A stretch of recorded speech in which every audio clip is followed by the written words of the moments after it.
Masa depan gak datang tiba-tiba, kita bahas dari sekarang di Postera Podcast Pick Air Sejahtera. Bersama saya Sultan sebagai Duta Genre Putra SMA Negeri 2 Purwokerto dan saya Sally Dimesa Putri sebagai Duta Genre Putri SMA Negeri 2 Purwokerto.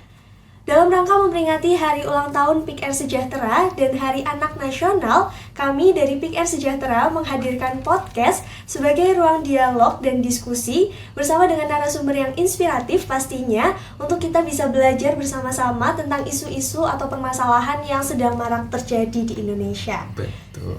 Podcast kali ini kita akan berbincang dengan Heni Sutikno, SSIT MKes, sebagai Kepala Bidang Pengendalian Penduduk DPPK BP3A.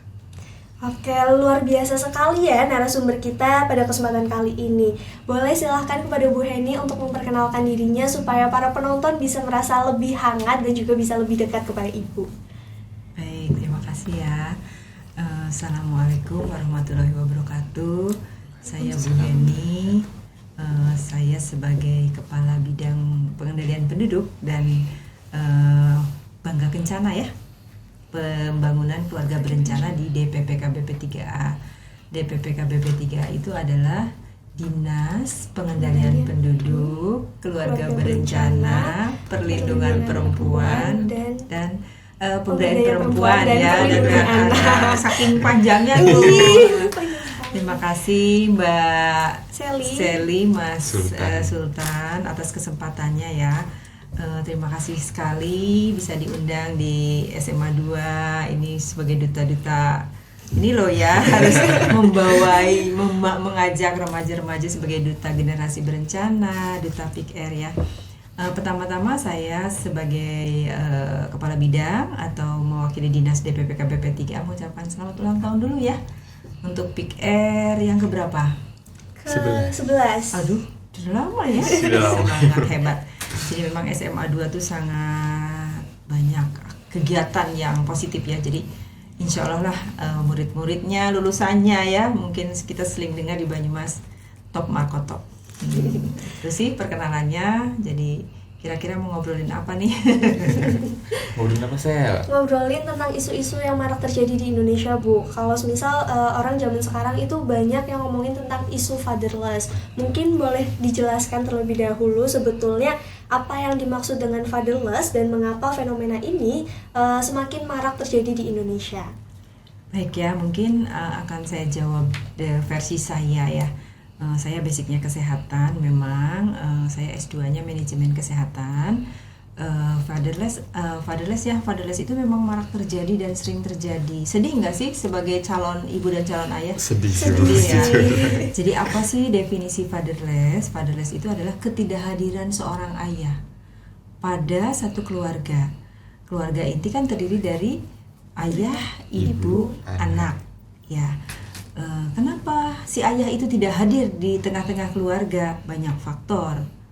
Jadi mungkin karena mohon izin ya, perceraian, kematian, meninggalkan, atau memang tidak bisa berada di tengah-tengah karena pekerjaannya. Jadi penyebab terbanyak sih itu 4, karena ayahku mana gitu ya, waktu anak-anak itu ayahnya mungkin karena dia meninggal, bercerai, mungkin pergi meninggalkan begitu saja, atau memang ditugaskan di tempat lain, bisa di luar kota, luar daerah, luar pulau, bahkan bisa di luar negeri ya, seperti itu. Itu sih artinya definisi fatherless. Itu sih sebetulnya. Oke, lalu untuk dampak jangka panjang nih Bu, karena kan pasti yang namanya kekurangan sosok atau peran dari seorang ayah itu kan sangat penting ya Bu. Mungkin terutama dalam dampak psikologis dan sosial. Mungkin apa sih Bu ada dampak psikologis dan sosial? Ya, baik. Kalau kehilangan sosok ayah pada anak ya, anak itu kan ada usia dari WHO tuh 0 sampai 24 tahun. Ada yang dari Kemenkes itu anak itu adalah 0 sampai 18 tahun ya, remaja. Nah, kenapa ayah itu tidak hadir dan apa dampaknya? Alasan tidak hadir kan tadi ya. Kemudian ada lagi alasan lain menurut Badan Kependudukan dan Keluarga Berencana ya. Mereka itu tidak hadir mungkin karena pekerjaan, karena lainnya. Terus maksudnya gini, kenapa orang ayah itu tidak hadir atau tidak mau hadir atau tidak mau membantu pemantauan pertumbuhan anak ya. Anak itu kan dari 0 sampai 10 tahun, ada yang mengatakan sampai 24 tahun. Atau kenapa ayah itu tidak hadir di suatu keluarga? Kayaknya kita tuh lebih pada adat atau budaya ya. Di Indonesia itu lebih pada patriarki ya, bahwa ayah kepala keluarga paling dominan dong, bahwa ngurus anak itu ibu dong. Nah, kalian kan mau jadi calon ayah dan ibu ya, nggak tahu kapan, sekolah dulu, kerja dulu, prestasi dulu ya. Nah, suatu ketika Anda menjadi ayah dan ibu atau mengajarkan kepada teman sebaya, hadirlah sebagai sosok ayah dan ibu pada pertumbuhan perkembangan sejak kapan? Sejak dalam kandungan, bukan ini kan Bu Bidan ya. Jadi kehadiran ayah itu harus hadir untuk anak sejak ada di dalam kandungan. Ya kan Mas Sultan tadi menanyakan apa bahaya ya atau apa dampak gitu ya. Sebetulnya dampak itu nanti kalian boleh juga mengajak para ahli lain, psikolog atau dokter anak, bahwa kalau saya baca dan panduan yang kami punya, dampak pada anak itu nanti lebih pada lebih pada psikolognya, kejiwaan. Jadi ayahku kok nggak hadir ya, si anak itu lebih pada cenderung lebih pendiam, murung, menyendiri gitu ya, terus tidak mau berkembang, tidak pede gitu loh. Itu dampak-dampak yang akan terjadi sesaat atau dalam berjalannya dia bertumbuh dan berkembang ya. Tapi kalau dari kesehatan lainnya, kalau sosok ayah tidak hadir itu berarti kan tidak ada tempat untuk bernaung, bercerita, mungkin mengadu ya. Dan yang terpenting mungkin kalau sekarang itu sedang ada program persiapan untuk mencegah dari lahir sampai 2 tahun tuh stunting. Kalau ayahnya nggak peduli, ibunya juga sibuk, otomatis kan pemberian gizi ya, nutrisi pada istrinya yang lagi hamil nih, menyusui, supportnya kan, sama setelah 6 bulan dia harus makan bergizi tinggi dengan protein hewani, ya akibatnya stunting jelas. Itu program saya. Ya, jadi kalian walaupun belum jadi ayah dan ibu, kan kalian sebagai generasi berencana yang harus menjadi duta, yang harus ini ya selalu explore ya ke teman-teman, harus selalu berbicara bahwa ayo dong menyiapkan diri untuk menjadi generasi yang berkualitas gitu ya. Jadi tadi ya definisi fatherless, kenapa fatherless tidak ada? Memang karena budaya, karena meninggal, karena tidak ada di tempat bekerja, mungkin karena di luar kota, atau mungkin karena lainnya. Nah, tadi akibat yang agak sedikit negatif itu mungkin karena memang Indonesia itu laki-laki itu harus utama loh, laki-laki itu harus utama. Ayah dulu, akhirnya ya maaf ya Mas Sultan, sekarang aku dewek, kamu harus nurut gitu, nggak boleh. Sekarang kan gender nih, di tempat gue ini ada pemberdayaan perempuan. Pemberdayaan perempuan itu harus laki-laki dan perempuan sejajar. Yang membedakan apa, Mbak Sela? Perempuan dan laki-laki di gender itu? Itu yang membedakan pada saat fase menstruasi, tugas reproduksinya aja ya. Kalau tugas reproduksi kan perempuan aja nih yang punya rahim, punya payudara, punya tadi sel-sel telur ya yang akan hancur ya kalau tidak dibuahi menjadi menstruasi. Nah, semuanya sama, pekerjaan semua bisa, pilot bisa dong, ya kan, guru bisa dong, bisa. Bidan nggak boleh kalau bidan laki-laki.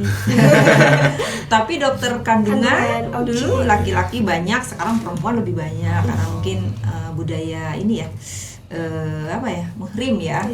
Kalau wanita tidak bisa diperiksa oleh laki-laki. Tapi itu sih kalau menurut saya masih bisa diterima ya, dokter laki-laki. Kenapa lebih banyak dokter kebidanan laki-laki? Karena saat itu dokter sulit, dokter kebidanan susah, adanya memang membutuhkan operasi-operasi dan kunjungan-kunjungan pemantauan kesehatan ibu dan anak terus-menerus. Ya tenaga saat itu memang karena fatherless tadi, maka laki-lakilah yang paling kuat saat itu untuk menjadi dokter spesialis kebidanan. Makanya selalu banyaknya laki-laki ya. Tapi berkembangnya zaman, ilmu, gender tadi ya, gender, terus kesetaraan bahwa wanita pun harus sama sejajarnya. Wanita juga bisa loh jadi dokter spesialis. Nah mungkin fatherless-nya udah mulai luntur tuh. Mungkin ayahnya juga udah mulai pendidikannya tinggi ya. Ayahnya udah mulai pendidikannya tinggi dan mereka berbicara bahwa perlu banget nih kehadiran seorang ayah untuk tumbuh kembang.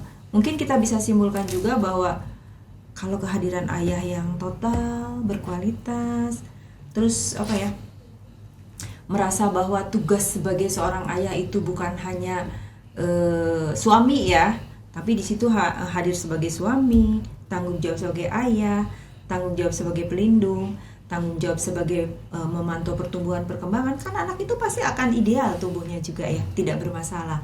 Dibalik aja kalau fatherless, tidak memberikan kasih sayang, kurang, tidak hadir di saat dibutuhkan, saat aku pengen ada sosok yang melindungi, nggak ada, dia akan mencari yang lain. Saat saya harus makan gizi seimbang anakku untuk pertumbuhan perkembangannya menjadi tidak stunting, dia jadi pendek, dia jadi tidak cerdas. Sebetulnya itu dampak yang besar pada kasus-kasus fatherless yang ada di Indonesia ya. Mudah-mudahan di era Anda nih yang lahir Gen apa nih? Gen Z. Gen Z masih ya. Gen Masih. Z itu insya Allah lebih baik lah ya. Lebih Amin. baik, Indonesia lebih maju. Cowok-cowok juga bukan sekedar hanya menikah, menghamili, membuahi, habis itu urusan istri nggak boleh. Harus tanggung jawab Iya. ya, Bu. Ya, seperti itu. Memang itu dari dulu ya, dari mungkin zaman saya atau mungkin zaman era 80-an ya, anak-anak yang lahir 80-an itu prosesnya memang seperti itu, budaya tradisinya bahwa ya udah ayah itu cari nafkah gitu kan, ngasih uang gitu, nggak perlu hadir. Nah saya juga merasakan ya, sebagai saya kan zaman dulu jadul, saya jadul juga merasakan suami saya tuh hanya datang mungkin menikahi, menghamili ya, ini kan tidak pornografi nih, datang melamar, menikahi, mencari nafkah. Mungkin kalaupun memegang anak dulu ya, zaman dulu ya, ini sih mohon maaf nih, hanya basa-basi aja. Tapi kalau yang untuk total gitu, ya mungkin karena ilmu, info sama apa ya? Budayanya. Iya, tadi budaya, ilmu, informasi yang kurang sehingga kesadaran ayah-ayah itu ya semua hanya peran ibu gitu ya. Tapi ternyata berdampak besar nih sama anak-anak yang fatherless tadi gitu kan. Coba berapa tahu Anda balita stunting?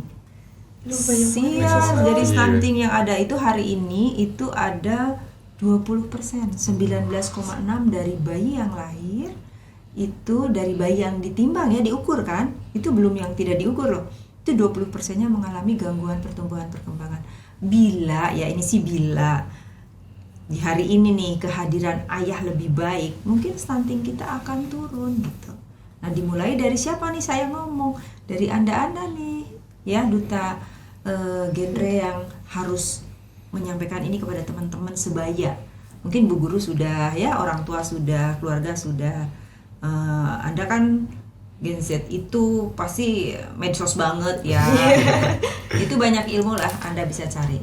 Sampaikanlah walau satu ayat ya ke teman-teman Anda bahwa ayo dong kita dukung, gak boleh lagi ada fatherless pada generasi kita dan seterusnya ya. Kalau yang kemarin kan mungkin adalah sisa-sisa yang baru nikah anaknya satu, tapi kan masih punya kesempatan mas. Atau mungkin anak yang sudah SD atau SMP atau kuliah pun saya rasa bisa disusul sih, mungkin menebus ketidakhadiran sebelumnya tergugah ya. Oh, aku juga anakku SMA nih. Mungkin ayah Anda ya atau ayahnya Mbak Sela, ada ayahnya Mas Sultan. Tapi bapaknya baik-baik saja kan? Baik-baik saja, Bu. Alhamdulillah ya. Alhamdulillah ya. Otomatis ya kalau udah SMA 2, ayahnya hadir, ibunya hadir, semua sudah dikerjakan dengan ilmu-ilmu yang beliau punyai, insya Allah sih semua berjalan lancar dan sukses sih anak-anaknya biasanya ya. Amin.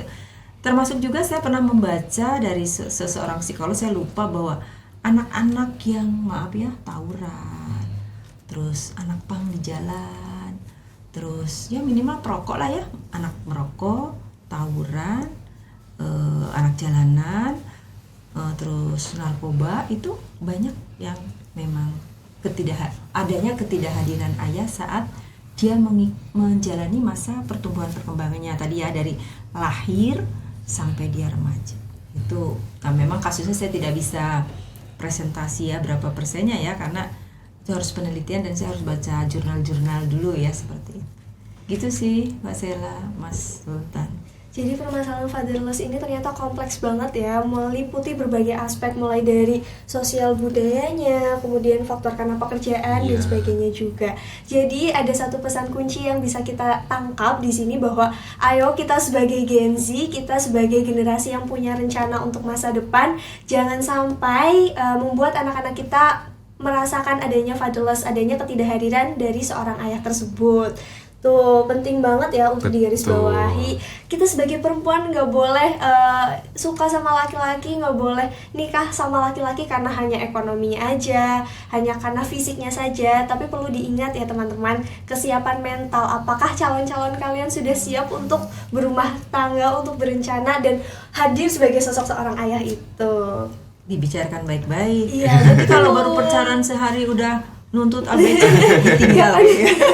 Berarti emang harus pentingnya komunikasi dan juga diskusi. Dibicarakan bahwa kita satu persepsi nih gitu ya, satu one direction nih kalau pacaran yang sehat. Terus sudah nanti ya kalau udah deket-deket sudah kuliah, sudah sukses, sudah bekerja menjelang pernikahan. Makanya kami punya program Hamin 3 bulan itu ada kursus satin. Nah, kursus satin itu sebetulnya dalam 3 bulan itu waktu yang bagus ya menurut kami, tapi itu pun tidak diadop dengan baik loh oleh calon-calon pengantin. Mungkin kalian kan taunya pacaran ya, ngurusinya apa nggak tahu, saya kan udah nggak pacaran. Tapi di dalam pacaran itu lebih baik mungkin pacaran sehat kalau memang sudah siap secara fisik, mental ya, ekonomi, finansial, terus sosial, semuanya itu menikah itu ada kursus satin yang di dalamnya membicarakan ini nanti. Di buku yang lama belum ada tugas berat ayah, bukan tugas berat ya, belum ada diskusi bahwa peran ayah tuh sudah ada ceritanya di dalam buku itu ya, karena saya fasilitator calon pengantin. Tapi kalau mau kursus calon pengantin itu yang datang cuma calon perempuannya doang. Alasannya yang laki-laki bekerja dan di luar kota. Mungkin saya rasa oke lah ya, karena memang dia juga harus izin dengan perusahaannya, dengan bukan 3 bulan berturut-turut kursus, tidak, tapi datanglah Hamin 3 bulan, diberikan buku panduan, dibaca bersama. Nanti ada 2 hari atau 3 hari kursus bersama, tanya jawab, diskusi live. Selanjutnya mereka harus mengisi LC meal. Calon pengantin laki-laki dan perempuan di BKKBN itu elektronik, siap nikah, siap hamil. Tujuan akhirnya nanti kan generasi itu life cycle ya. Yang kayak saya mungkin akan jadi nenek, anak saya akan menikah, terus generasi Anda. Nah, jadi disiapkan itu supaya juga tidak lahir bayi yang stunting. Seperti itu sih. Bukunya banyak lah, di-download aja seperti itu. Oke, ngomong-ngomong tentang adanya maraknya banyaknya fatherless tersebut, dengar-dengar pemerintah baru saja meluncurkan program Gati Ibu, Gerakan Ayah Teladan Indonesia. Boleh dijelaskan kepada para penonton supaya tahu program terbarunya pemerintah bagaimana? Baik ya, Gati itu adalah Gerakan Ayah Teladan dari BKKBN. Sebetulnya izin, ini bidang KB, saya bidang pengendalian penduduk. Tapi karena saya sudah disosialisasikan juga bahwa tadi Gati itu adalah sebuah solusi untuk bagaimana yang masalah fatherless itu tergantikan oleh program Gati, Gerakan Ayah Teladan Indonesia. Ya tadi sebetulnya hampir sama, mirip-mirip dengan bahwa ayah itu harus hadir di setiap anak membutuhkan, tidak harus setiap kali nempel gitu juga. Dan program kemarin terbaru launching itu adalah wajib ayah mengantar sekolah. Sekolah diizinkan oleh institusi-institusi seperti itu. Selain itu mungkin kita kembali lagi ya ke rutinitas mereka di keluarga. Tapi minimal juga ayah dan ibu serta anak itu kembali ke meja makan. Nih, memperingati hari keluarga. Kalau Mbak siapa? Sally sama Mas Sultan HUT Pick Air, kita ada Harganas, Hari Keluarga Nasional kemarin, tanggal 29 Juni 2025 yang ke-32. Di situ menyampaikan bahwa keluarga berkualitas Indonesia maju. Maka mungkin kehadiran ayah kan tidak harus tiap hari nempel tadi ya. Mungkin minimal di acara kembali ke meja makan. Sarapan pagi bareng, terus malam hari makan bareng. Kalau mungkin nggak bisa rutin setiap hari, ya kita kejanjian aja. Terus setelah itu mungkin bagi balita-balita ya, mungkin yang punya anak kecil tuh mungkin ada berwisata bersama. Jadi kan itu juga menambah untuk kegiatan proses tumbuh kembang optimalnya sih, seperti itu. Kegiatannya seperti itu. Jadi mungkin seorang ayah juga, kalau aku ngurusin anak, siapa yang cari keluarga? Walaupun si ibu mencari nafkah juga ya. Tapi tadi disepakati lagi kembali bahwa ayah kehadirannya harus selalu ada bila dibutuhkan.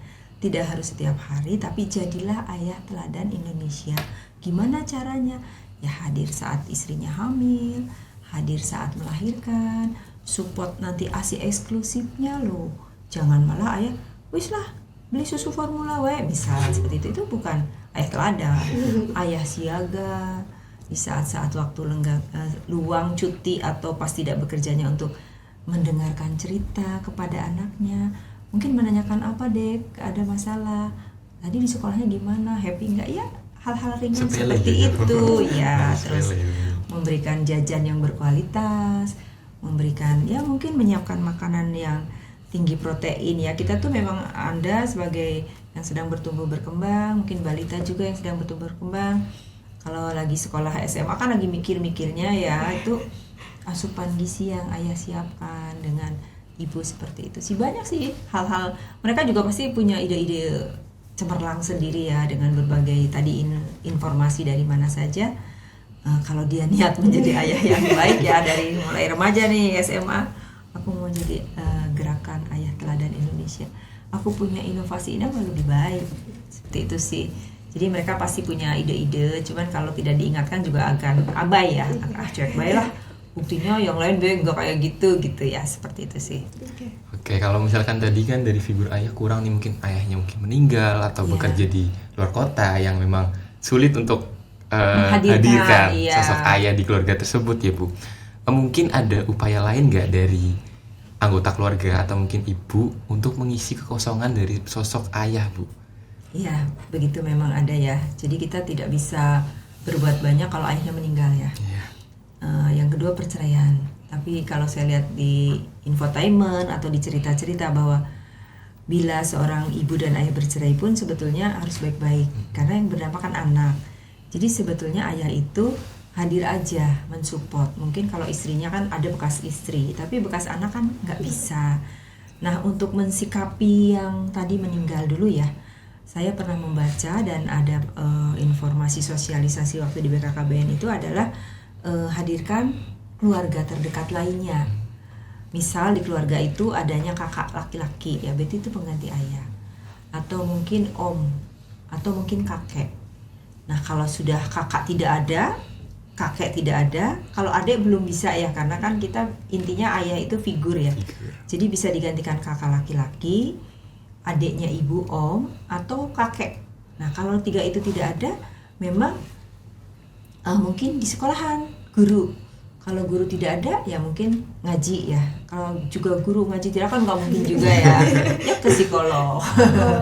Ada figur seseorang, mungkin psikolog juga banyak perempuan gitu ya. Nanti itu solusinya di ibu bapak psikolog gitu. Oh kesini mungkin. Atau mungkin saya rasa banyak solusi untuk menghadirkan sosok laki-laki ayah. Atau mungkin ada yang mengatakan aku bisa kok ibu juga menjadi ayah juga banyak seperti itu.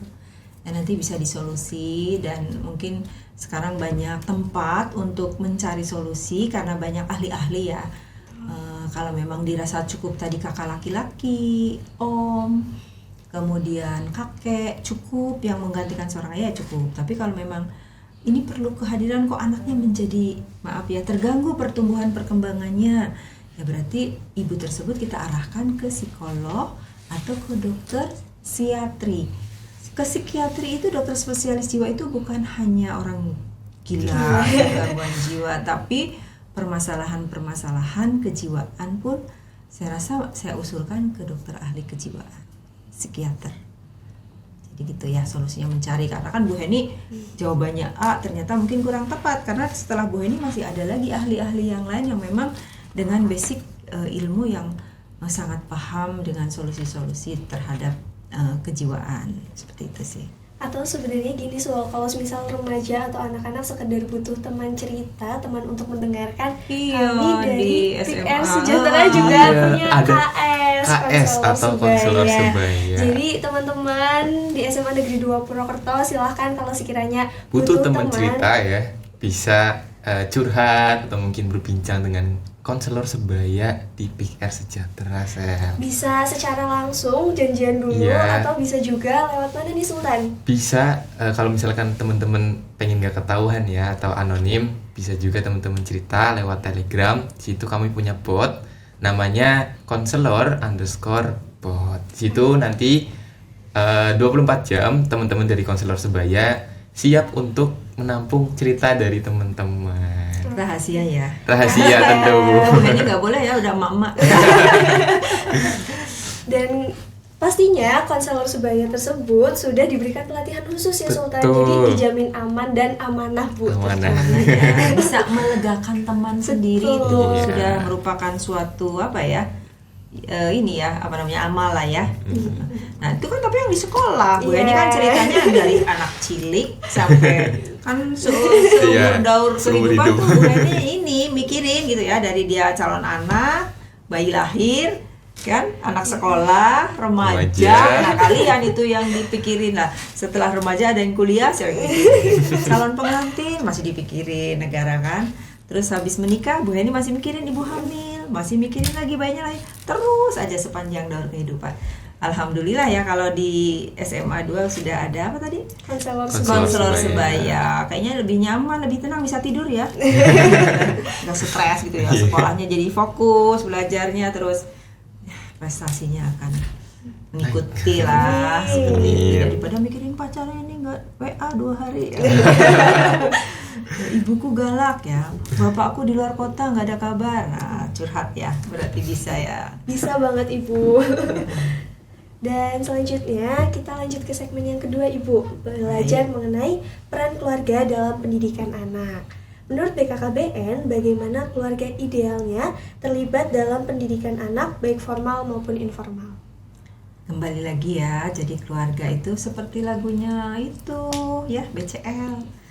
Harta yang paling berharga adalah keluarga gitu. Jadi memang kembali ke keluarga itu ada definisi tadi ya, keluarga adalah sebuah perkumpulan yang terdiri dari figur ayah, ibu, dan anak, itu keluarga inti. Nanti kan ada keluarga yang lain ya, ada kakek, nenek, bibi, tante, dan sepupu lainnya. Tapi kita bicarakan di sini adalah keluarga inti, di mana peran-peran ayah dan ibu itu harus selalu hadir. Untuk pendidikan formal pastilah bagi calon ayah dan ibu atau ayah ibu muda itu sudah memikirkan kalau dia generasinya berencana seperti Anda ya, sudah memikirkan dari anakku lahir, kemudian gizi baik, perkembangan optimal. Kita mulai rencanakan dari mungkin pra-PAUD ya, dari di daycare ya, yang dari sekolah-sekolah titipan itu, di situ pun sudah ada pendidikan sebetulnya, walaupun informal kita katakan.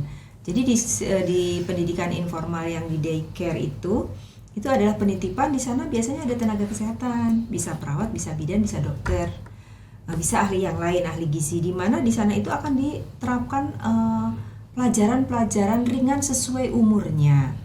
Di sana juga akan ada panduan untuk tumbuh kembang anak, namanya KKA, Kartu Kembang Anak. Jadi dari 1 bulan bisa apa, tapi nggak ada ya 1 bulan sekolah ya. Jadi di situ ya, tapi mungkin katakanlah masuk di usia 1 tahun. Nah jadi di situ tuh ada sekolah informal dari mulai kecil. Dia mungkin hanya main, tidur, terus kecerdasan tuh ada kecerdasan psikologis dan kecerdasan intelektual. Jadi kecerdasan itu ada kecerdasan otak, bicara, bahasa, kemudian motorik kasar, motorik halus, dan lainnya gitu ya. Nah disitulah nanti ahli-ahli itu akan menerapkan pendidikan pada prasekolah. Nah kalau sekolah pendidikan formal kan jelas kan, dari mulai kelas 1 SD wajib sampai 9 tahun. Nah itu pasti tugasnya Bu Guru ya, Bu Nara, Pak Isam, Pak Kepala Sekolah, dan lain-lain. Nah itu pentingnya peran keluarga itu menyiapkan dulu. Di samping menyiapkan, memang sekarang 50-50 ya, lebih lama di sekolah dan di rumah itu hampir sama ya. Jadi mungkin saya pikir pendidikan formal itu kita sudah serahkan kepada ahlinya, yaitu Bapak Ibu guru.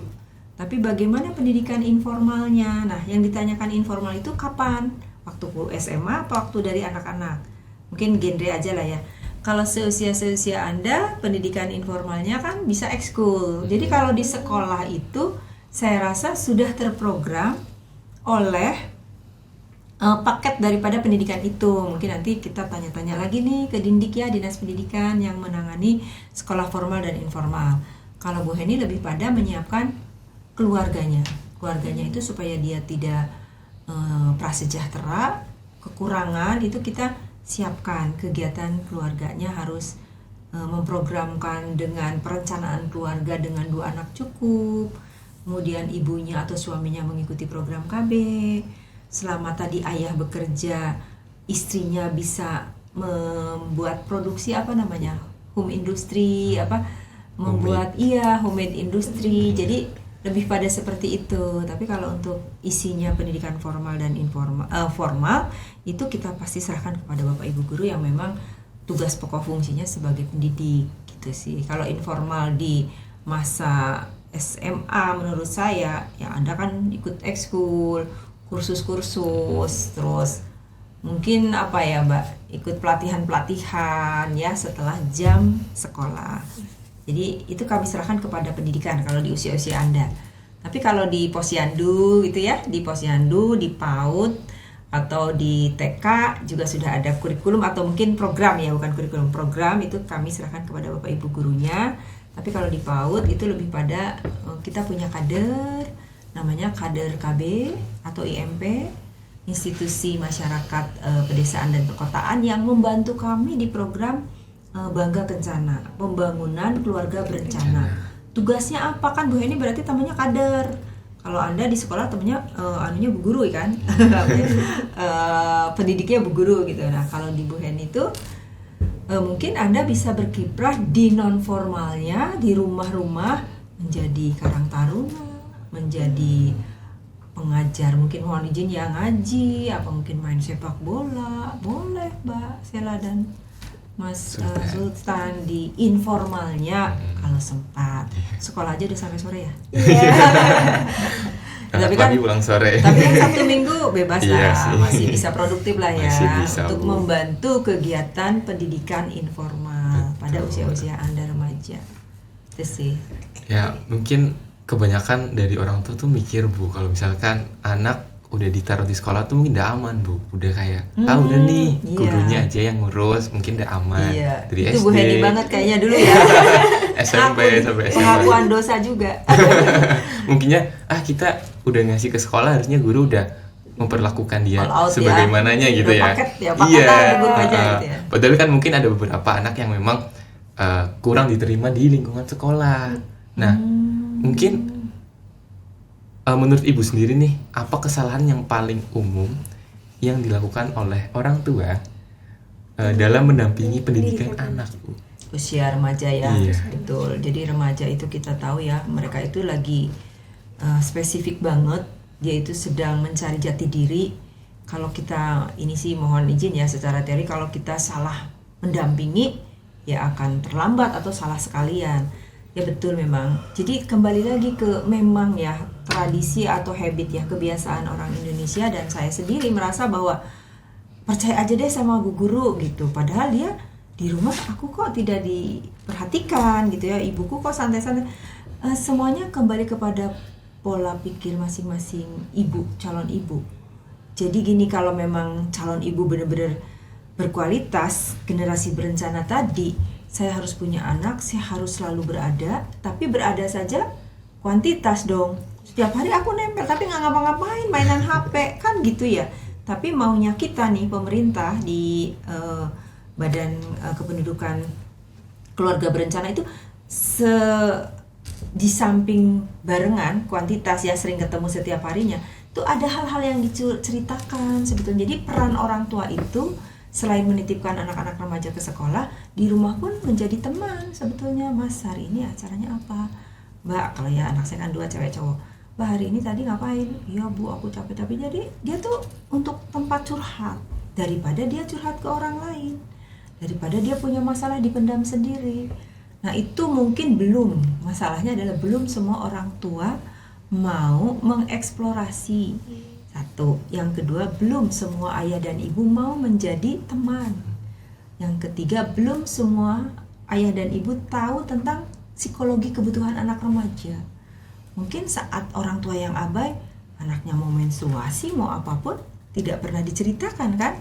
Jadi anak juga akhirnya berjalan sendiri. Nah itu bukan kesalahan ya, mungkin kebelum totalitasan pemerintah atau belum adanya kesadaran ibu-ibu yang memang bagaimana nih peran saya sebagai orang tua pada masa remaja. Itu kan perlu ilmu ya, perlu apa, sosok-sosok orang-orang yang kompeten di dalamnya untuk mendampingi gitu kan. Selama ini juga orang tuanya ya jalan sendiri aja, yang dapat ya dari sekolah. Memang jadi peran sekolah itu sangat berat pada usia-usia Anda yang nanti akan menjadi orang tua. Jadi memang berjalan sendiri lah intinya ya.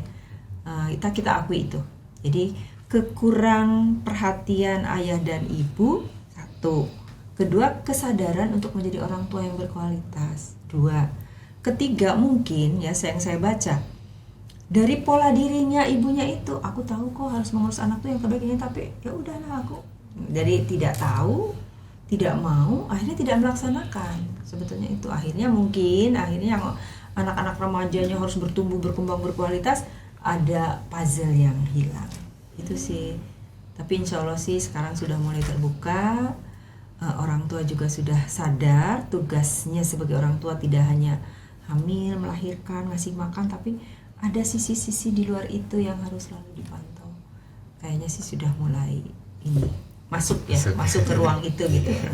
Tapi ya perlu diingatkan, kan ada tuh Mbak, kalau di sekolahan waktu saya mohon izin ya, ada parenting. Nah di dalam itu kita mengundang ustadz dan psikolog. Nanti mungkin di SMA 2 Anda boleh menjadi inisiator, Bu Nara atau Pak Isam atau Pak Kepala, orang tua kita nih boleh nggak dikumpulkan terus dihadirkan psikolog atau psikiater atau ustadz. Mungkin kalau dulu tuh ada pertemuan orang tua murid ya. Nah mungkin kan tidak setiap hari, tapi di event itu ahlinya menyampaikan ini loh peran ayah ibu di usia remaja tuh harusnya ABCD. Seperti itu sih. Kalau BKKBN-nya teorinya banyak dan bagus, cuma penyampaian ke sasaran orang tuanya itu mungkin yang tenaganya juga memang kami kekurangan tenaga ahli untuk menyampaikan ya peran orang tua untuk mendampingi anak pada masa pertumbuhan perkembangannya ya di masa remaja sih sebetulnya. Sudah banyak sih sekolah-sekolah yang mengundang seperti itu sih, sudah banyak. Mudah-mudahan sih bermanfaat ya. Amin. Seperti itu. Ya Bu, untuk menghapus adanya jarak yang mungkin antara orang tua dan anaknya tidak terlalu dekat, masih ada suatu renggangan dan sebagainya, kira-kira apakah ada saran dari BKKBN untuk orang tua yang mungkin selama ini belum sedekat itu, anak-anaknya belum seterbuka itu kepada orang tuanya, agar bisa membangun kedekatan emosional dan edukatif dengan anak? Ya tadi masih banyak yang dilihat ya, baik kita di lingkungan sekitar, mungkin baik kita di lingkungan rumah kita sendiri, di tempat saudara, bahwa ayah sama anaknya cuek-cuekan gitu ya. Bagaimana memutus rantai itu, kan seperti itu ya. Seperti tadi mungkin anak boleh nih seumur Anda, Pak main yuk berempat gitu. Saya aja udah mama kadang-kadang ini kok berkemah berempat, padahal udah ngapain gitu ya. Tapi saya masih memegang tadi bahwa quality time adalah waktu untuk saya usahakan sebisa mungkin di kesibukan saya bekerja, ayah suami saya bekerja, anak saya juga kuliah waktu itu SMA, pokoknya adalah waktu untuk merekatkan. Jadi memang kita yang mencari sendiri Mbak. Artinya di antara ayah dan ibu itu harus ada yang punya inisiatif gitu ya. Jadi kalau ayahnya diem, ibunya diem, anaknya masa bodoh, adiknya apalagi nggak ngerti apa-apa, ya tidak akan pernah terjadi. Jadi kembali lagi dari inisiator itu, bisa ayah, bisa ibu, bisa anak. Atau kadang-kadang anak tuh merengek ya, suka terlalu banyak dijejali teori nih di SMA. Kok teorinya ayah ibu hadir, ayah ibu menjadi pendamping, menemani aku dalam perkembangan, kok aku enggak? Wah ini Pak ada itu gitu ya, monggo lah ya, meminta secara ilmu tapi dipraktekkan di rumah, kayaknya ayah tidak mungkin tersinggung lah sama anak. Ya, oh iya ayah lupa. Ya kalau ayahnya terbuka, kalau ayahnya diam, ngapa kui? Kamu kok ngatur ayah? Ya kamu bisa dengan gaya Anda. Ya iya memang ini ayah harus terlibat. Kita ini gitu. Ya dengan gayanya Anda aja, saya rasa terima tuh ayah. Masa sih ayah mau marah sama darah dagingnya? Nggak ada. Ya dengan gaya Anda remaja untuk menjelaskan bahwa perlu loh kedekatan ayah dan anak itu. Tuh ya, sebetulnya sih itu harusnya dikerjakan sejak kecil. Jadi itu menjadi habit ya. Kalau udah remaja kan mungkin ada juga tuh yang mutung ya anak cowok dong. Telat lah Pak, ngapa gitu. Ini sih negatifnya, tapi kenapa sih tidak dicoba ya? Seperti itu sih sebetulnya. Kalau banyak banyak jurnal referensi yang bisa Anda cari lagi untuk mempraktekkan ini semua seperti itu. Sebelum tidak ada yang terlambat menurut saya. Iya betul. Semuanya tuh bisa diusahakan ya dari dini sebenarnya, nggak harus dari ini ya. Dan nggak harus orang tua yang mengawali, tapi kita sebagai anak juga bisa untuk mengawali adanya kedekatan dan juga kehangatan di dalam keluarga. Betul. Apalagi buat teman-teman yang nonton podcast ini bisa ya nanti disampaikan ke orang tuanya. Langsung bilang aja. Iya, kan belum terlambat. Betul. Kelas berapa ini? Masih Kelas kelas 11. Ya, 3 hari. 3 hari ya. 4 berarti ini. Naik tingkat ya. Mungkin tadi dari segmen pertama kita udah bahas tentang fatherless, kemudian di segmen kedua kita bahas tentang apa, Sel? Peran keluarga dalam pendidikan seorang anak. Kita lanjut masuk ke segmen yang ketiga, yaitu tentang broken home. Kalau tadi ini merupakan salah satu fenomena yang sering terjadi ya di anak-anak maupun remaja saat ini, bahwa memang kita tahu bersama kalau misalkan akar dari sebuah berbagai permasalahan anak maupun remaja tadi yang disebutin sama Bu Heni, dari mungkin mabok-mabokan, mungkin yang minimal yang rokok, atau mungkin pecandu narkoba, tawuran dan sebagainya. Ini bisa kita simpulkan mungkin ya, kebanyakan itu akarnya dari keluarga atau dari rumah itu sendiri. Nah, menurut Ibu Heni nih, pandangan Ibu mengenai kondisi anak-anak yang hidup di dalam keluarga broken home, Ibu. Ya, sama sih. Jadi broken home itu sesuatu yang menakutkan ya, dan tidak boleh terjadi. Kenapa? Penyebab broken home dulu apa sebetulnya? Itu biasanya karena pernikahan dini, ketidaksiapan menjalani rumah tangga ya, kemudian ketidakcocokan. Jadi sebetulnya kalau saya mendengarkan dari beberapa ahli atau ulama, menikah itu adalah ibadah terpanjang. Sebetulnya itu pahami dulu nih adik-adik, teman-teman sebaya, bahwa kalau Anda menikah yaitu ibadah terpanjang. Suka duka, benci, senang, itu ya diikuti aja, dilalui. Kenapa? Dampaknya anak. Nah, apa dampak pada anak dampak pada anak dengan orang tua yang broken home? Ya sangat jelas kan, kelihatan dia akan terganggu secara psikolog, dia akan menjadi pendiam, dia akan menjadi orang yang menyendiri. Apalagi di sekolah SMA ya, orang tua aku cerai, aku tidak pede, aku malu, aku menyendiri. Itu sebetulnya dampak dari anak. Ya mungkin saya tidak tahu perceraiannya usia berapa ya, tapi memang yang harus dikuatkan itu pada persiapan calon pengantin tadi, bahwa kalau Anda sudah memilih pasangan, itulah pasangan seumur hidup Anda, gitu kan.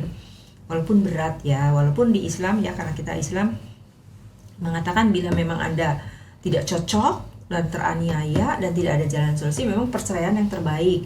Tapi yang harus kita pikirkan kan anak-anak. Nah, tadi dampaknya betul, Mas.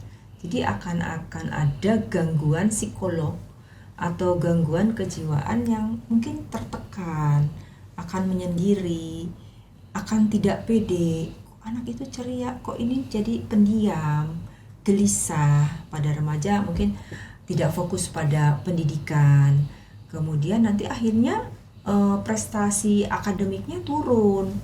Padahal kalau sudah gitu kan dia mau ngapa-ngapain, mau berkembang, mau apapun, akhirnya kasihan sebetulnya anak pinter, tapi karena dia broken home, dia jadi akademiknya turun, menyendiri. Nah, Anda juga bekerja lagi nih sama tim, dekati, yuk saya bantu, Tidak ada dong semua orang yang ingin ayah ibunya bercerai. Tapi mungkin kalau kamu punya masalah, kami bisa membantu sedikit menenangkan kamu sehingga kamu ada teman cerita, dan tugas kamu sekarang belajar aja dulu. Selain kamu bangga sama diri sendiri, kamu bisa nanti membanggakan ayah dan ibumu. Abaikan ayah ibumu yang bercerai. Mungkin Anda bisa berperan seperti itu sih sebagai duta genre pada kecemasan yang terjadi akibat dari perceraian yang terjadi pada orang tuanya. Nah, bahaya-bahaya perceraiannya jelas tadi, pasti kenakalan remaja, narkoba, tawuran, putus sekolah, mencari pelampiasan perlindungan ke orang lain, mohon izin mungkin jadi menjual diri dan lain-lain ya. Itu adalah akibat dari broken home. Jadi memang tadi ya, Indonesia Maju itu dimulai dari keluarga. Tema pesan Harganas 2029 ya. Iya, jadi memang jangan sampai ada broken home yang berdampak pada gangguan pada anak ya. Jadi ada tekanan psikologis pada dampak pada itu tadi. Jadi dampak perceraian orang tua itu berdampak berat pada anak. Itu aja sih. Baik dia masa bayi, masa remaja, saya rasa pasti ada efek sampingnya. Dan itu sangat kasihan menurut saya ya. Dan sulit sekarang. Kayaknya orang tuanya juga mungkin Gen Z, dan sebelum Gen Z tadi apa? Milenial. Jadi kayaknya menggampangkan juga. Kalau nggak cocok cerai aja gitu ya.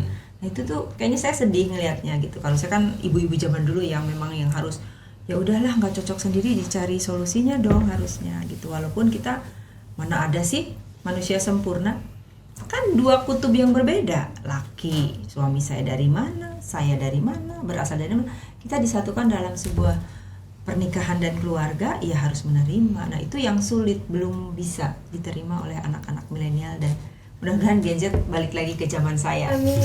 Saya kan zaman baby boom. Ya, kalau saya boomer ya. Saya boomer. Tapi tahunnya aku lupa. Gitu sih, jadi sangat tidak baik dampak bagi remaja akibat dari broken home.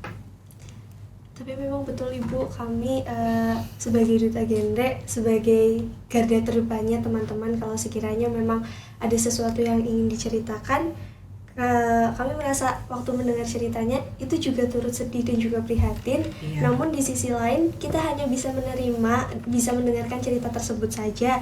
Dan kita di sini sebetulnya udah nggak bisa bertindak apa-apa lagi, Bu. Kan tadi udah bilang saya, Mas, dan ada langit, di atas langit pasti ada langit. Yeah.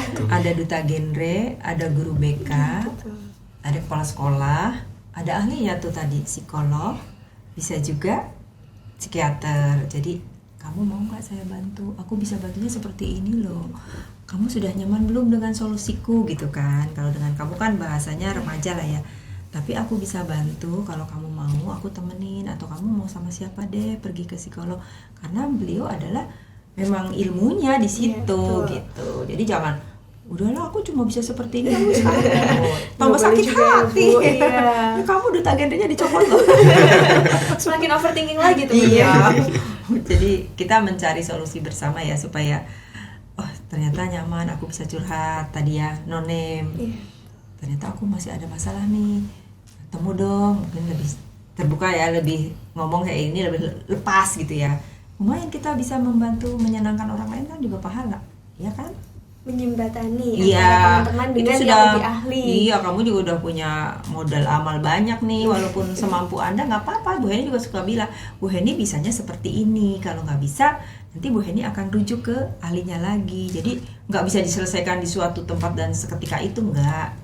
Kita cari ini ya, tawarkan ya, namanya kan konseling, menawarkan bantuan gitu. Bantuan saya seperti ini gitu sih, Mbak Sela, Mas Sultan. Mungkin lanjut ya Bu pertanyaannya, apa pesan hangat atau motivasi yang bisa disampaikan untuk anak-anak agar tetap semangat membangun masa depan bangsa? Untuk anak-anak genre ya. Iya, anak-anak seluruh Indonesia mungkin ya. Anak-anak seluruh Indonesia ya. Terima kasih Mas Sultan, Mbak Sela ya. Jadi salam genre. Salam. Ya, berencana itu keren. Bagaimana mengisi ya bagaimana mengisi remaja berencana itu ya tadi menurut saya hadirlah atau beradalah di lingkungan keluarga yang kondusif ya, karena tempat kita pulang ya rumah dan keluarga gitu ya. Jadi bila ada, kita kan berbicara normatif ya, bahwa keluarga yang ideal adalah keluarga yang bahagia sejahtera. Nah, kita berbicara yang normatif dulu. Jadi beradalah di tengah-tengah keluarga yang bahagia sejahtera, bahwa kita akan pulang ke rumah bertemu dengan ayah, ibu, dan keluarga. Kemudian isi waktu Anda di usia produktif remaja ini dengan prestasi. Kan raih prestasimu, raih apa? Iya, raih prestasimu, mimpi akan gapai mimpimu ya, mimpi. Jadi kalau Anda sekarang berprestasi, serius kuliah, belajar dengan akademik yang bisa diikuti lancar, nanti kan bisa berkarir selanjutnya. Itu yang normatif dulu, yang normal-normal, yang idealis.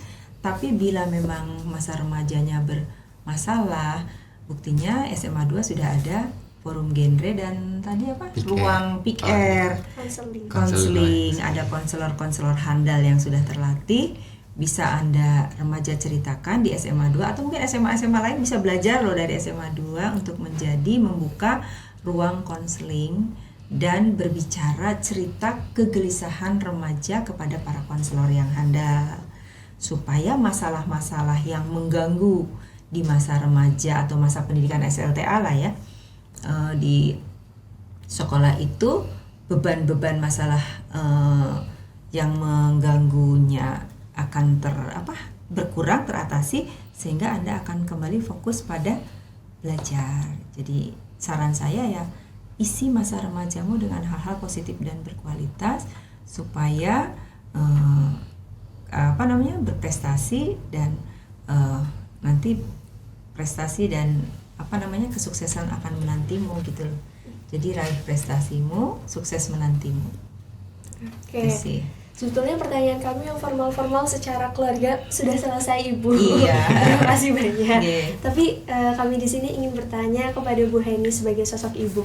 Kira-kira ada nggak sih momen paling berkesan antara ibu dengan anak-anaknya? Banyak sih. Waktu itu ya, saya juga termasuk ayah yang fatherless menurut saya. Sosok suami saya itu ada.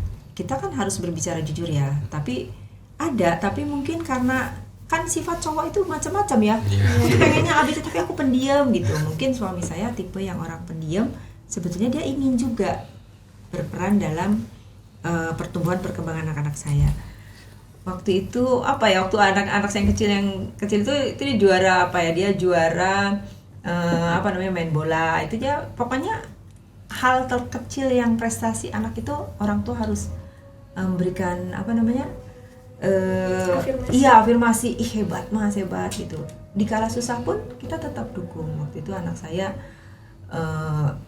sakit, terus saya saya kuatkan bahwa kamu harus sehat, kamu harus gitu dan lain-lain. Mak saya yang kecil mau pendiam sebetulnya, ibunya cerewet karena mungkin ikut bapaknya.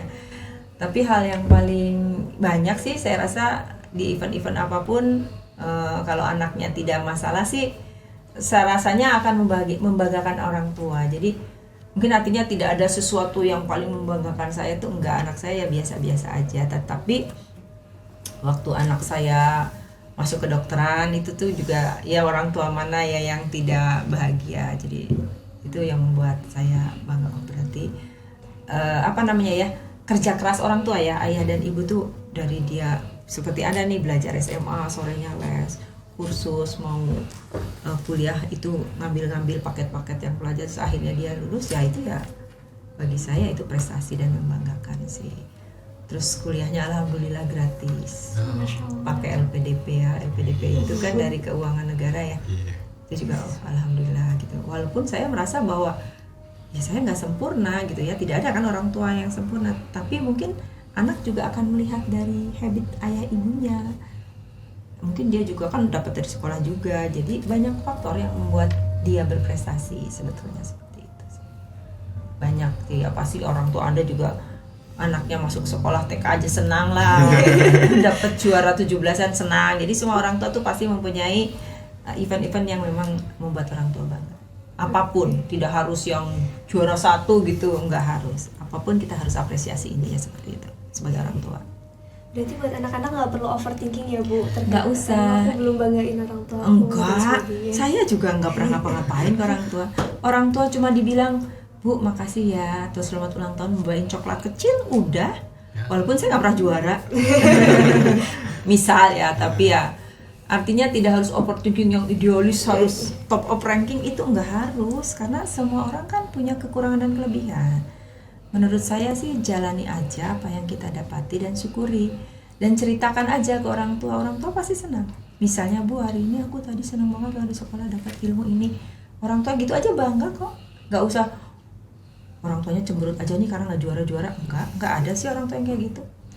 Iya, jadi nggak usah overthinking, terlalu idealis tuh nggak mungkin, tidak ada yang sempurna. Iya. Berarti Jadi- untuk membanggakan orang tua bisa mulai dari hal-hal kecil. Iya, mengucapkan ibu cantik loh hari ini, itu aja seneng. Ibu bajunya matching hari ini, ayah ganteng loh hari ini, segeran, itu cukup lah, nggak harus. Ya apalagi dapat info pulang membawa piala, itu apalagi gitu kan. Tapi kan tidak semua orang bisa seperti itu kan. Ya, jadi banggakan juga ayah kita, ayahku hebat loh. Ayah tadi aku lihat ayah gitu, itu sudah nyaman gitu ya orang tua. Kadang kita mikirnya sebagai anak tuh kayak Aduh. aduh gimana ya kalau misalnya kita nggak bisa ngebanggain orang tua gitu, kadang mikirnya aduh ini berhasil nggak ya jadi anak gitu ya. Terlalu idealis masalahnya. Itunya terlalu tinggi ekspektasinya. Iya. Nggak harus sih, makanya kecil-kecil aja dulu. Dan ceritakan aja, Bu aku maunya nilainya 9 tapi aku hari ini 7. Nggak apa-apa ya Bu, kan itu juga udah bangga. Nggak apa-apa nak, ayah sudah bangga kok sama kamu. Udah cukup kan, nggak harus pulang gimana ya caranya bawa piala ke rumah tapi aku kalah. Jadi akhirnya ini sendiri kan, mengikat kita sendiri gitu. Ya yang bisa kita kerjakan itulah kebanggaan orang tua sebetulnya. Karena jujur di fase remaja ini ya Bu, apa-apa tuh serasa dibikin overthinking sendiri, apa-apa Betul. dibikin pressure sendiri. Kayak kemarin saya mau rapotan, Hamin seminggu saya ke mama bilang, Mah maaf ya kalau misal nilai rapotku nggak terlalu naik atau justru turun dan sebagainya. Terus mama saya cuma jawab, ya emang kalau misal nilaimu segitu mama bakalan marah. Terus kayak langsung, oh iya ya, mama juga nggak pernah marahin saya tentang Iya. ini Kita dan terlalu sebagainya. berpikir yang Iya, Enggak, terlalu enggak. jauh. Insya Allah sih kita orang tua udah tahu karena kita udah ngalamin. Jadi kalau anaknya mau A, B, C, D, E, J ya kita ikuti aja. Tadi kan ikuti aja apa yang kita bisa kerjakan. Bisanya seperti itu ya orang tua bangga. Lebih-lebih kalau kita plus dengan tadi segudang prestasi ya, juara 1, juara 2, atau mungkin punya kelebihan apa misalnya ya, punya keahlian misalnya juara nari, juara genre dan lain, itu lebih baik. Tapi kalaupun biasa-biasa aja, alhamdulillah aja sih, nggak ada yang harus dipaksakan kan seperti itu, malah nanti membebani. Pressure sendiri. Iya, pressure sendiri itu kan. Andanya yang baper. B aja B. Mulai startnya B aja, syukur-syukur naik level gitu aja, jadi lebih santai lah.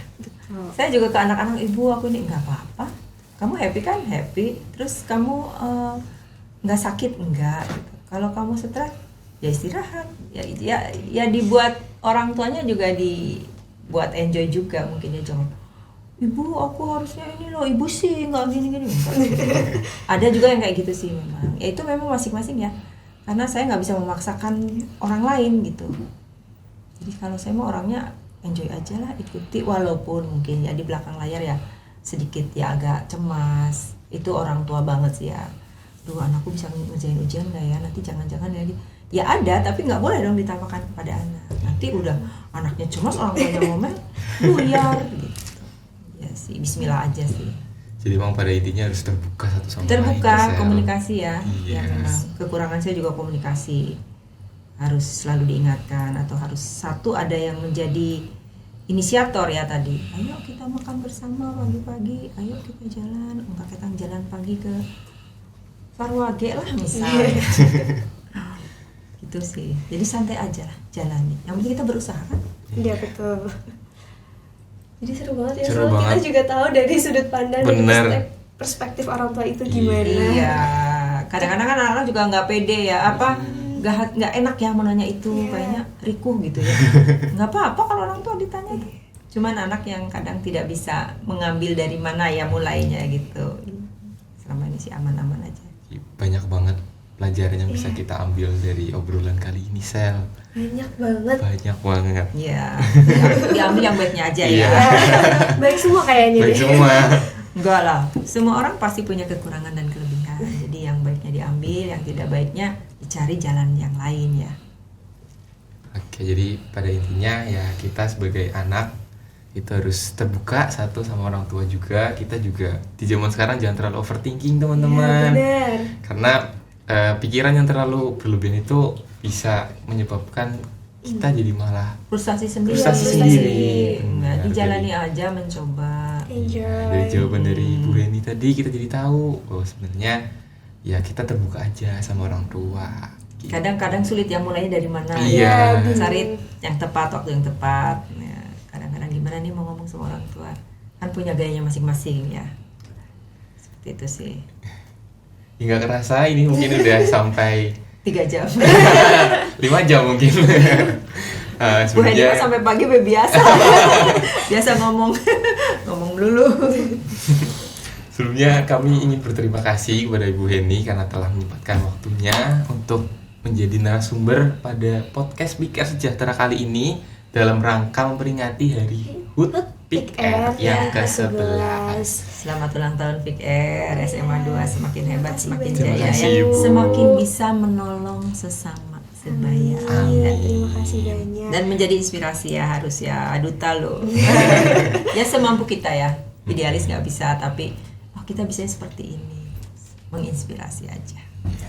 Jadi izin menginformasikan juga Ibu, dalam rangka HUT Big Air ini kami ada rangkaian kegiatan namanya Merakit Sejahtera. Selain podcast ini, kita juga ada kegiatan ini ya, Sul, talk show. Talk show. Iya. Bersama dengan BNN. BNN Karena juga. apa? Karena di fase remaja ini gampang untuk didekati dengan yang namanya narkoba. Iya, Jadi, coba-coba ya. Datang dari mana saja. ya, dan itu penting untuk dicegah dan ditangani dari sekarang. Makanya nanti kita akan berkolaborasi juga dengan BNN dan sebagainya. Terus selain itu, kita juga bakalan ada lomba cerdas cermat Ibu untuk siswa-siswi di SMA Negeri 2 Purwokerto yang topiknya juga seputar dengan anak-anak Anak-anak. yang masih relevan dengan anak-anak. Iya, betul. Nah, semoga anak-anak SMA 2 dan anak-anak SMA lain terinspirasi SMA 2 dengan apa nanti Big Air-nya namanya? Big Air Sejahtera. Sejahtera. Big Air Sejahteranya semakin sukses, semakin bagus dan semakin menginspirasi dan akan menjadi generasi hebat berkualitas di masa yang akan datang, menggantikan kita nih yang udah mau lansia ya. Iya, terima kasih, mohon maaf. Terima kasih, Bu. Assalamualaikum. Waalaikumsalam. Oke, mungkin sebelum ditutup nih, boleh kepada Bu Heni satu kalimat singkatnya, pesan kunci untuk disampaikan kepada para penonton. Ya, terima kasih untuk closing statement bahwa semua berawal dari keluarga, bahwa pada Hari Keluarga Nasional ini adalah temanya keluarga hebat Indonesia maju. Semoga dimulai dari keluarga bisa menyiapkan generasi-generasi sehat, cerdas, berkualitas dan generasi berencana. Itu Oke. keren. Tepuk tangan dulu untuk Bu Heni. Baik teman-teman semua, itu dia podcast Big Air Sejahtera pada kesempatan kali ini. Semoga apa yang teman-teman tonton sampai akhir bisa bermanfaat dan luar biasa banget ya. Luar biasa. Pengalaman yang sangat-sangat berkesan untuk Berkesan kami sekali. dan juga teman-teman diharapkan bisa menerapkan apa yang sudah kita bahas pada kesempatan kali ini. Oke. Mungkin kita tutup aja, Sel. Oke, terima kasih banyak kepada teman-teman yang sudah menonton. Sekian dari kami, sampai jumpa di episode selanjutnya. Mungkin sambil penutupan kita mau salam genre dulu Oh iya, nih. boleh. Boleh dipimpin sama Ibu Heni atau sama Sultan nih? Sama Sultan aja. Oke, sama Sultan aja. Nanti kalau misalkan kita bilang salam genre, bilangnya salam gitu ya. Oke. Salam genre. Salam. Terima kasih banyak. Terima kasih, Bu. Sama-sama.